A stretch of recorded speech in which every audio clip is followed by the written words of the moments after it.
ಎಲ್ರಿಗೂ ನಮಸ್ಕಾರ. ಇಲ್ಲಿಯವರೆಗೆ ನಾವು ಭಗವದ್ಗೀತೆಯ 2ನೇ ಅಧ್ಯಾಯದ 15 ಶ್ಲೋಕ ಮತ್ತು ಅವುಗಳ ಅರ್ಥವನ್ನು ತಿಳಿದುಕೊಂಡಿದ್ದೇವೆ. ಇವತ್ತು ನಾವು 16ನೇ ಶ್ಲೋಕದಿಂದ ಈ ವಿಡಿಯೋವನ್ನು ಆರಂಭಿಸೋಣ. 16ನೇ ಶ್ಲೋಕ ಹೀಗಿದೆ: ನಾಸತೋ ವಿದ್ಯತೆ ಭಾವೋ ನಾಭಾವೋ ವಿದ್ಯತೆ ಸತಃ ಉಭಯೋರಪಿ ದೃಷ್ಟೋಂತಾಸ್ತನಯೋಸ್ತತ್ವದರ್ಶಿಭಿಃ. ಈ ಶ್ಲೋಕದ ಅರ್ಥವೇನೆಂದರೆ, ಅಸದ್ವಸ್ತುವಿಗಾದರೋ ಇರುವಿಕೆಯು ಇರುವುದಿಲ್ಲ ಮತ್ತು ಸದ್ವಸ್ತುವಿಗೆ ಅಭಾವವೆಂಬುವುದಿಲ್ಲ. ಈ ಪ್ರಕಾರವಾಗಿ ಇವೆರಡರ ತತ್ವವು ತತ್ವಜ್ಞಾನಿಗಳಾದ ಪುರುಷರ ಮೂಲಕ ನೋಡಲ್ಪಟ್ಟಿದೆ.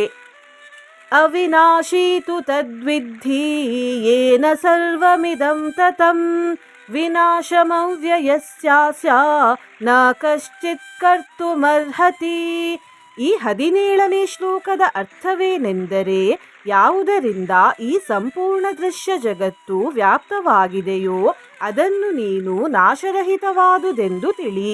ಈ ಅವಿನಾಶಿಯ ವಿನಾಶವನ್ನು ಮಾಡಲು ಯಾರೂ ಕೂಡ ಸಮರ್ಥರಲ್ಲ.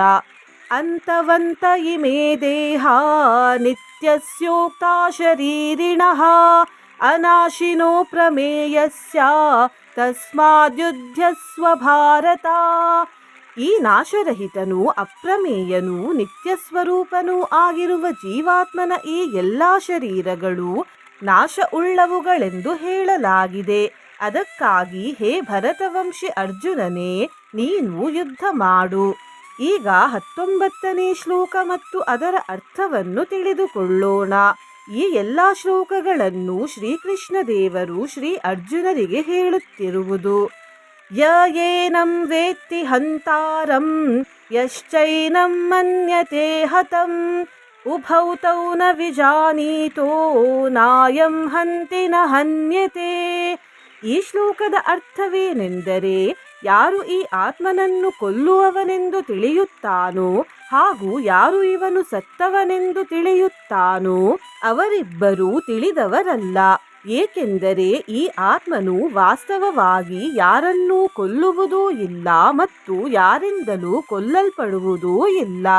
20ನೇ ಶ್ಲೋಕ ಹೀಗಿದೆ: ನ ಜಾಯತೆ ಮ್ರಿಯತೆ ವಾ ಕದಾಚಿತ್ ನಾಯಂ ಭೂತ್ವಾ ಭವಿತಾ ವಾ ನ ಭೂಯಃ ಅಜೋ ನಿತ್ಯಃ ಶಾಶ್ವತೋಯಂ ಪುರಾಣೋ ನ ಹನ್ಯತೆ ಹನ್ಯಮಾನೇ ಶರೀರೇ.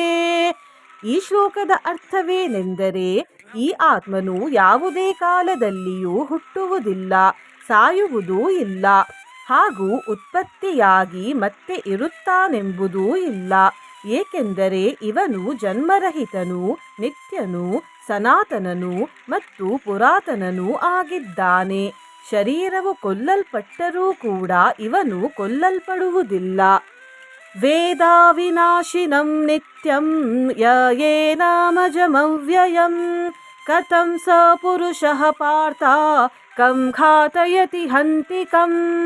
ಈ ಶ್ಲೋಕದ ಅರ್ಥವೇನೆಂದರೆ, ಹೇ ಪ್ರತಾಪುತ್ರನಾದ ಅರ್ಜುನನೇ, ಯಾವ ಪುರುಷನು ಈ ಆತ್ಮನನ್ನು ನಾಶರಹಿತನೂ ನಿತ್ಯನೂ ಅಜನ್ಮನೂ ಮತ್ತು ಅವ್ಯಯನೆಂದು ತಿಳಿಯುತ್ತಾನೋ ಆ ಪುರುಷನು ಯಾರನ್ನು ಹೇಗೆ ಕೊಲ್ಲಿಸುತ್ತಾನೆ ಮತ್ತು ಯಾರನ್ನು ಹೇಗೆ ಕೊಲ್ಲುತ್ತಾನೆ. ವಾಸಾಂಸಿ ಜೀರ್ಣಾನಿ ಯಥಾ ವಿಹಾಯ ನವಾನಿ ಗೃಹ್ಣಾತಿ ನರೋಪರಾಣಿ ತಥಾ ಶರೀರಾಣಿ ವಿಹಾಯ ಜೀರ್ಣಾನ್ಯನ್ಯಾನಿ ಸಂಯಾತಿ ನವಾನಿ ದೇಹಿ. ಈ ಶ್ಲೋಕದ ಅರ್ಥವೇನೆಂದರೆ, ಹೇಗೆ ಮನುಷ್ಯನು ಹಳೆಯದಾದ ವಸ್ತ್ರಗಳನ್ನು ತ್ಯಾಗ ಮಾಡಿ ಬೇರೆಯ ಹೊಸದಾದ ವಸ್ತ್ರಗಳನ್ನು ಧರಿಸುತ್ತಾನೋ ಹಾಗೆಯೇ ಜೀವಾತ್ಮನು ಹಳೆಯದಾದ ಶರೀರಗಳನ್ನು ತ್ಯಾಗ ಮಾಡಿ ಬೇರೆಯಾದ ಹೊಸ ಶರೀರಗಳನ್ನು ಪಡೆಯುತ್ತಾನೆ. ಇದು 22ನೇ ಶ್ಲೋಕ. ಇಲ್ಲಿಗೆ ಈ ವಿಡಿಯೋವನ್ನು ಮುಗಿಸೋಣ. ನಾಳಿನ ವಿಡಿಯೋದಲ್ಲಿ ಮುಂದಿನ ಶ್ಲೋಕ ಮತ್ತು ಅದರ ಅರ್ಥಗಳನ್ನು ತಿಳಿದುಕೊಳ್ಳೋಣ. ನೀವು ಚಾನಲಿಗೆ ಹೊಸದಾಗಿ ಬಂದಿದ್ದರೆ ಚಾನಲನ್ನು ಸಬ್ಸ್ಕ್ರೈಬ್ ಮಾಡಿ, ಹತ್ತಿರ ಇರುವ ಬೆಲ್ ಬಟನ್ ಪ್ರೆಸ್ ಮಾಡಿ, ಆಲ್ ಅನ್ನುವ ಆಪ್ಷನ್ ಅನ್ನು ಸಿಲೆಕ್ಟ್ ಮಾಡಿ. ವಿಡಿಯೋಗೆ ಲೈಕ್ ಮಾಡಿ ಹರೇ ಕೃಷ್ಣ ಎಂದು ಕಮೆಂಟ್ ಮಾಡುವುದನ್ನು ಮರೆಯಬೇಡಿ. ಮತ್ತೆ ಪುನಃ ನಾಳಿನ ವಿಡಿಯೋದಲ್ಲಿ ಸಿಗೋಣ. ಧನ್ಯವಾದ.